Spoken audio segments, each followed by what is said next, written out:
వీక్షకులందరికీ నమస్కారం. జూన్ నెల 2వ తారీఖు దేవగురువైనటువంటి బృహస్పతి కర్కాటక రాశిలోకి సంక్రమణం చేయబోతూ ఉన్నారు. మిథున రాశిలో ఇప్పటివరకు ఆయన సంచరించి జూన్ 2వ తారీఖు నుండి సాధారణంగా అయితే మాసార్ధత కుజ గురుర్ ద్వాదశ మాసాని అన్నారు. అంటే గురుడు ఒక రాశిలో 12 మాసములు తన యొక్క సంచారాన్ని చేస్తారు. అసలు లెక్క ఏంటి అంటే మన పూర్వీకుల యొక్క బుర్ర ఎంత గొప్పది మీరు పరిశీలన చేయండి.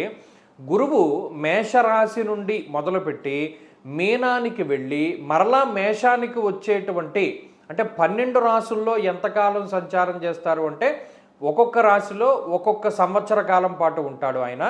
12 సంవత్సరాలు పడుతుంది అంటే మేషం నుండి మళ్ళా మేషానికి రావడానికి. ఇక్కడ సైంటిఫిక్గా కూడా మీరు అబ్జర్వ్ చేయండి, సూర్యుడి చుట్టూ గురుడు తిరగడానికి పట్టేటువంటి కాలం 12 సంవత్సరాలు. మన భూమి సూర్యుడి చుట్టూ తిరిగి రావడానికి ఎంత టైం పడుతుంది? 365 రోజులు టైం పడుతుంది. కానీ గురుగ్రహానికి ఎంత టైం పడుతుంది? 12 సంవత్సరాలు టైం పడుతుంది. అందుకనే భూమి మీద ఉండేటువంటి వాడి కాలమానానికి బృహస్పతి గ్రహం మీద ఉండేటువంటి కాలమానానికి వ్యత్యాసం ఉంటుంది. ఇప్పుడు దేవగురువైనటువంటి బృహస్పతి కర్కాటక రాశిలో ఎంతకాలం ఉంటున్నారు? 12 మాసాలు ఉండాలి, అంటే 1 సంవత్సర కాలం పాటు ఉండాలి. కానీ ఈ సంవత్సరం ఏమవుతోంది? జూన్ నెల 2వ తారీఖు దగ్గర నుండి అక్టోబర్ 31 వరకు గురుడు కర్కాటక రాశిలో సంక్రమణం చేసి నవంబర్ 1వ తారీఖు దగ్గర నుండి జనవరి నెల 26వ తారీఖు వరకు సింహంలోకి సంక్రమణం చేస్తారు. మరలా జనవరి 26వ తారీఖు నాడు కర్కాటకానికి వచ్చి మళ్ళా జూన్ నెల వరకు కూడా ఆయన కర్కాటకంలో సంక్రమణం చేస్తారు. నిజానికి చెప్పాలి అంటే ఈ స్థితిని కొంత విపరీతంగా అభివర్ణించింది పంచాంగ సరళి అనేటువంటి గ్రంథం. ఏకస్మిన్ వత్సరే జీవే రాశిత్రయముపాగతే కునై సప్తకోటిభిః. అంటే ఒకే సంవత్సరం ముందు గురుడు 3 రాశుల్లో సంచరిస్తూ ఉంటే దానివల్ల ఈ భూమండలం మీద 7 కోట్ల పీనుగులు లేచును అనేటువంటి విషయం పంచాంగ సరళి అనేటువంటి గ్రంథంలో చెప్పారు. కాబట్టి అందుకనే మనకి ఇంధన సమస్యలు లేకపోతేనేమో ప్రకృతి వైపరీత్యాలు, యుద్ధ వాతావరణము, ప్రజలు ఇబ్బంది పడ్డము, ఇటువంటివన్నీ మొదలుపెట్టి ఏదో కొత్త వైరస్ వస్తుంది, హంటా వైరస్ అని ప్రచారం జరగడం, ఇవన్నీ కూడా ఏమిటి, దీనికి ఏంటి సంకేతం అంటే రాబోతూ ఉన్నటువంటి వైపరీత్యాలకి.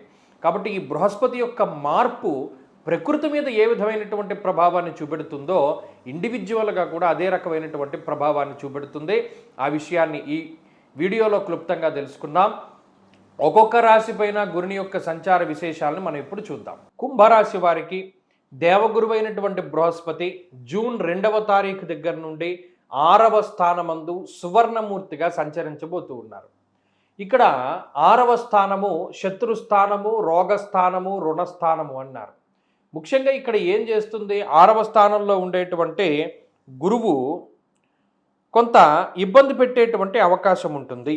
ఏ విధంగానూ 5వ స్థానంలో ఉండేటువంటి గురువు ఏ ఫలితాన్ని ఇచ్చారు? అర్ధలాభం, తదైశ్వర్యం, స్వకర్మ రతిహర్షితం అన్నారు. అంటే ఆయన చాలా మంచి శుభ ఫలితాన్ని ఇచ్చారు. ఇక్కడ 6వ స్థానమందు స్వజనైర్ దూషణం చేయవ షష్ఠస్థానగతే గురువు అన్నారు.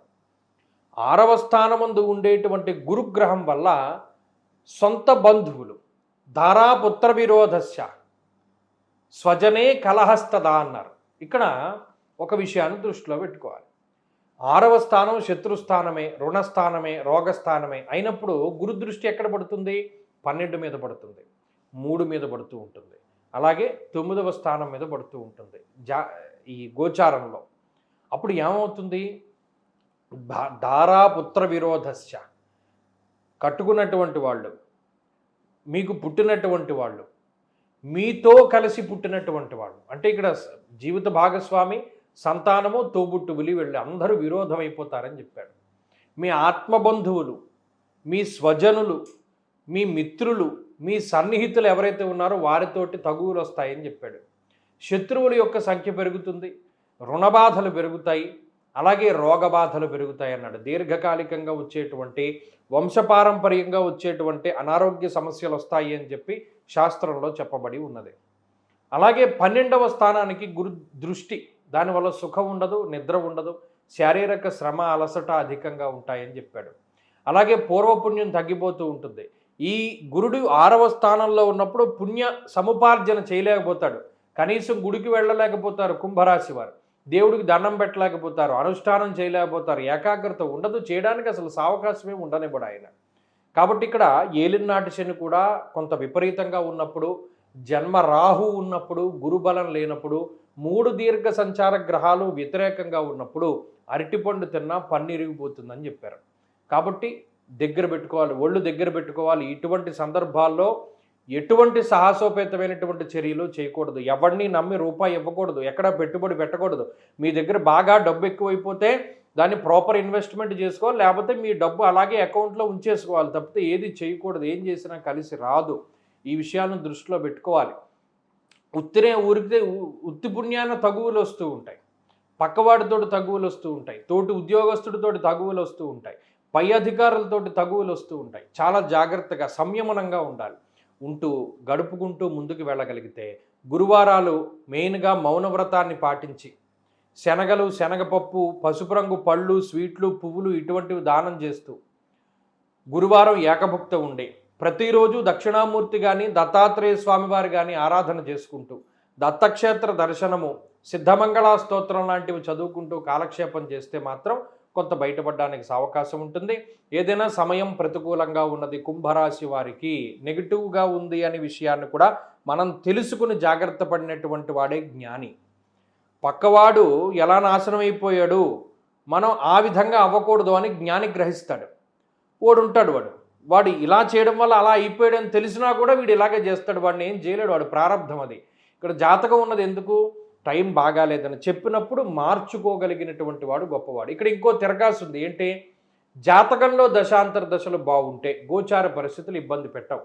కాబట్టి జాతకం బాగుందో లేదో కూడా తెలుసుకోవడం చాలా ముఖ్యం.